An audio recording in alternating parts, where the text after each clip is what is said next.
Assalamualaikum warahmatullahi wabarakatuh. Hamdan wa syukran lillah. Nahmaduhu wa nasta'inuhu wa nastaghfiruhu wa na'udzu billahi min syururi anfusina wa min sayyiati a'malina. May yahdihillahu fala mudhillalah wa may yudlilhu fala hadiyalah. Alhamdulillahi rabbil alamin wa bihi nasta'in wa ala umuri dunya waddin wassalatu wassalamu ala asrofil anbiya'i wal mursalin wa ala alihi wa sahbihi ajma'in amma ba'du. Faqad qala Allah ta'ala fi ayatil Qur'anil Karim, a'udzu billahi minasyaitonir rajim, bismillahirrahmanirrahim. Iqra bismi rabbikal ladzi khalaq. Wa qala Rasulullah sallallahu alaihi wasallam, utlubul ilmi minal mahdi ilal lahdi. Pertama-tama dan yang paling utama, marilah kita panjatkan puja serta puji syukur kehadirat Allah Subhanahu wa Ta'ala yang mana telah memberikan kita kenikmatan berupa nikmat iman dan Islam serta nikmat kesehatan. Salawat beserta salam semoga selalu tercurahkan kepada junjungan kita, yakni Habibina wa syafi'ina wa qurrati a'yunina wa maulana Muhammad sallallahu alaihi wasallam. Semoga kita semua mendapatkan syafaatnya di yaumul akhir nanti, serta semoga kita semua diberikan kesehatan untuk terus menuntut ilmu dan diberikan keberkahan hidup oleh Allah Subhanahu wa Ta'ala. Amin, amin ya rabbal alamin.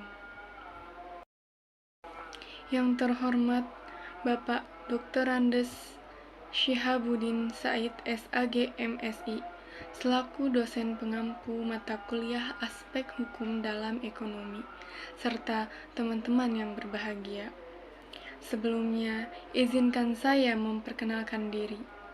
Saya Mardiana dengan NIM 55542200056, mahasiswi semester 2 jurusan Ekonomi Syariah.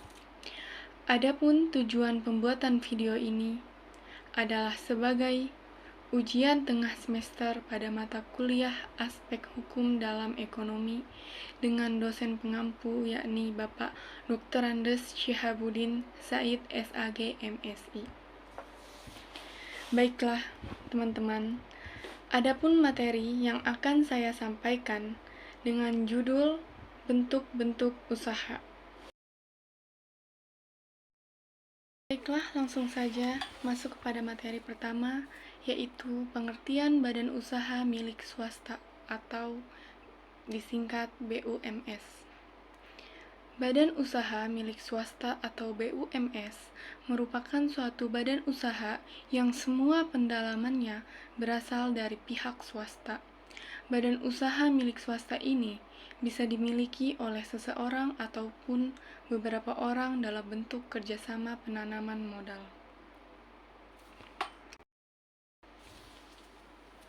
Badan usaha swasta dibedakan atas badan usaha swasta dalam negeri dan badan usaha swasta asing. Badan usaha swasta dalam negeri yaitu suatu badan usaha yang modalnya dipunyai oleh masyarakat dalam negeri. Sedangkan badan usaha swasta asing yaitu suatu badan usaha yang modalnya dimiliki oleh masyarakat luar negeri. Adapun tujuan badan usaha milik swasta atau BUMS ini didirikan tentu memiliki suatu tujuan. Tujuan utama dibentuknya BUMS adalah untuk meraih keuntungan dan mengembangkan modal yang dimiliki. Semakin berkembang modal yang dimiliki BUMS, maka semakin banyak keuntungan yang diperoleh. Tujuan ini didirikannya BUMS yaitu untuk mengembangkan usahanya untuk menjadi lebih besar sehingga dapat membuka lapangan pekerjaan baru. Berdasarkan penjelasan sebelumnya, maka dapat disimpulkan bahwa tujuan didirikannya BUMS sebagai berikut. Yang pertama, mengembangkan usahanya agar menjadi lebih besar dan dapat membuka cabang yang baru. Yang kedua, mengembangkan modal yang ada sehingga dapat menanam saham di berbagai perusahaan guna melakukan kerjasama yang saling menguntungkan. Yang ketiga, membuka lowongan pekerjaan baru untuk membantu mengurangi jumlah pengangguran. Yang terakhir, memperoleh keuntungan dengan seoptimal mungkin. Materi selanjutnya yaitu jenis-jenis badan usaha milik swasta atau BUMS. Jenis-jenis perusahaan swasta ada 3, yaitu perusahaan swasta nasional. Sebuah perusahaan yang modal usahanya berasal dari pihak masyarakat lokal dalam negeri itu disebut perusahaan swasta nasional. Contohnya yaitu PT di Jarum, PT Indofood Sukses Makmur, dan PT Agung Podomoro Group, dan lain-lain. Yang kedua, perusahaan swasta asing, yaitu sebuah perusahaan yang modal usahanya berasal dari pihak masyarakat luar negeri, misalnya dari Jepang menanamkan modal serta implementasi perusahaannya di Indonesia. Contoh perusahaan swasta asing yaitu PT Chevron, PT Mitsubishi, PT Astra, dan lain sebagainya. Selanjutnya yang ketiga, perusahaan swasta campuran, yaitu sebuah bentuk korporasi perusahaan yang modal usahanya didapatkan dari kerja sama antara pengusaha nasional di dalam negeri dan pengusaha dari luar negeri. Contoh perusahaan campuran multinasional adalah PT AI Axiata Group. Selanjutnya, peranan badan usaha milik swasta atau BUMS. Selanjutnya, jenis-jenis badan usaha milik swasta atau BUMS. Jenis-jenis perusahaan swasta ada 3, yaitu 1. Perusahaan swasta nasional, 2. Perusahaan swasta asing, 3. Perusahaan swasta campurani bisa dimiliki oleh seseorang atau beberapa orang dalam bentuk kerjasama penanaman modal. Materi selanjutnya yaitu peranan badan usaha milik swasta atau BUMS dalam perekonomian Indonesia. Di antaranya yaitu yang pertama sebagai mitra BUMN atau badan usaha milik negara. Yang kedua sebagai penambah produksi nasional. Yang ketiga sebagai pembuka kesempatan kerja. Yang keempat sebagai penambah kas negara dan pemacu pendapatan nasional. Dan yang kelima membantu pemerintah dalam pengelolaan DNA, mengusahakan kegiatan ekonomi yang tidak ditangani oleh pemerintah dan membantu pemerintah dalam usaha dalam pemerataan pendapatan. Materi selanjutnya, perusahaan perseorangan. Perusahaan perseorangan adalah badan usaha yang dimiliki oleh satu orang pengusaha yang menjadi pemilik badan usaha itu yang menjalankan perusahaan.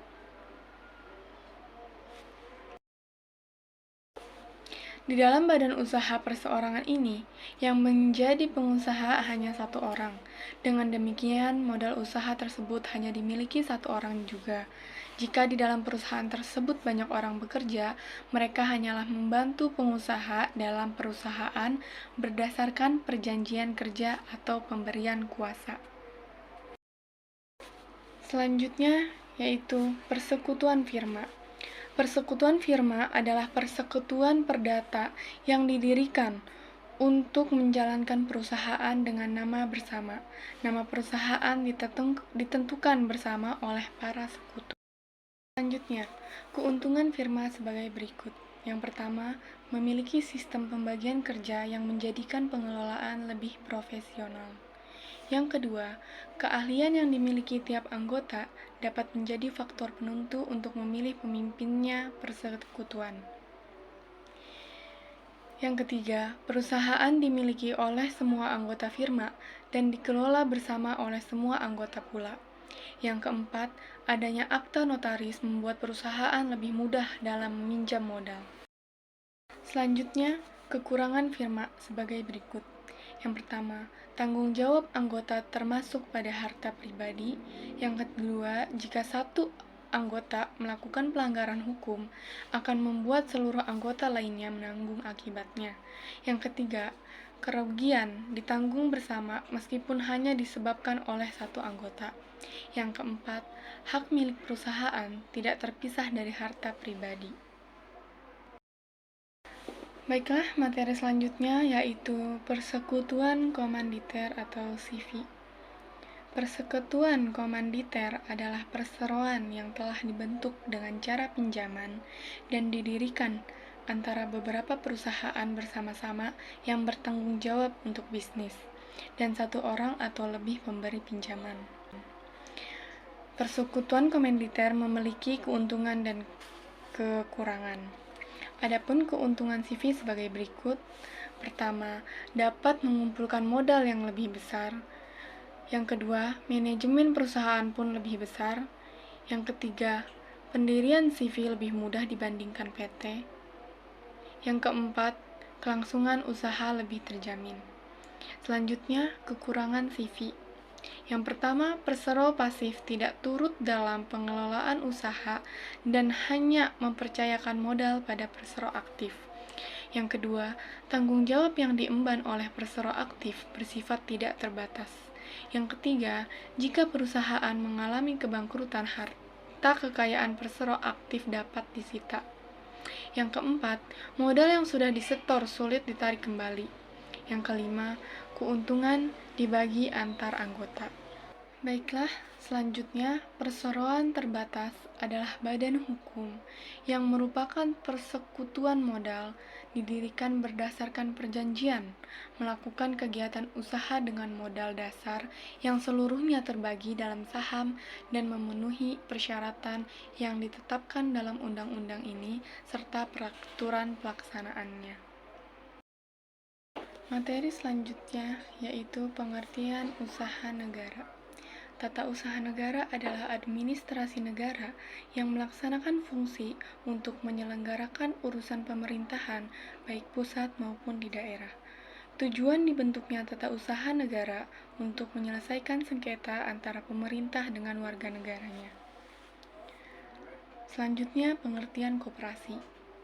Koperasi yang dimaksud dapat berupa koperasi simpan pinjam dan dapat dimanfaatkan sebagai modal. Dengan adanya koperasi ini, dapat membantu anggota untuk mengelola keuangan agar lebih terkendali dari sifat konsumtif. Dalam koperasi ini juga, para anggotanya dimudahkan dalam pemenuhan kebutuhan harian dengan harga yang lebih murah dari toko lain, dan sebagai produsen yang mana anggota memiliki hak milik koperasi, anggota dapat memperoleh keuntungan dari penjualan barang-barang koperasi. Masuk pada slide terakhir yaitu kesimpulan. Izinkan saya membacakan kesimpulan sebagai berikut. Setiap jenis badan usaha di Indonesia memiliki kelebihan dan kekurangan yang berbeda. Secara umum, perbedaan tersebut terletak pada sumber dana yang dibutuhkan sebagai modal, teknis pendirian, dan aturan terkait pelaksanaan usaha yang sudah ditetapkan dalam undang-undang dan anggaran dasar masing-masing badan usaha. Begitu pula antara badan usaha berbadan hukum dengan badan usaha bukan berbadan hukum, di mana status hukumnya dapat menjadi nilai plus maupun minus bagi badan usaha tersebut. Salah satunya ialah badan usaha berbadan hukum memiliki jaminan lebih kuat secara hukum. Hal ini berlaku juga apabila badan usaha mengalami kerugian yang disebabkan wan prestasi oleh sebagian pihak. Namun demikian bukan berarti badan usaha bukan berbadan hukum menjadi lebih inferior, karena justru dengan status tersebut badan usaha bukan berbadan hukum bisa menjadi lebih sederhana atau tidak rumit. Teman-teman sekalian, izinkan saya memberikan sedikit saran sebelum pemaparan materi ini saya tutup. Adapun sarannya, Semangat usaha atau jiwa wirausaha yang dimiliki oleh calon pelaku usaha hendaknya direalisasikan dengan terlebih dahulu memahami pengetahuan dan wawasan tentang dunia usaha. Ada baiknya para calon pelaku usaha juga mengikuti seminar dan pelatihan tentang dunia usaha serta turut dalam kompetisi-kompetisi khusus wirausaha. Peluang memenangkan hadiah modal usaha dalam kompetisi juga sangat bermanfaat untuk nantinya menambah modal usaha untuk meningkatkan usahanya. Baik, demikian beberapa hal yang dapat saya sampaikan dalam pemaparan materi kali ini.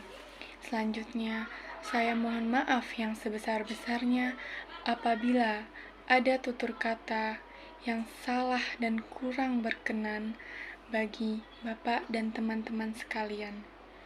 Yang baik datangnya dari Allah dan yang buruk datangnya dari saya.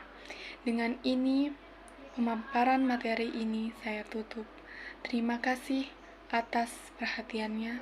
Wassalamualaikum warahmatullahi wabarakatuh.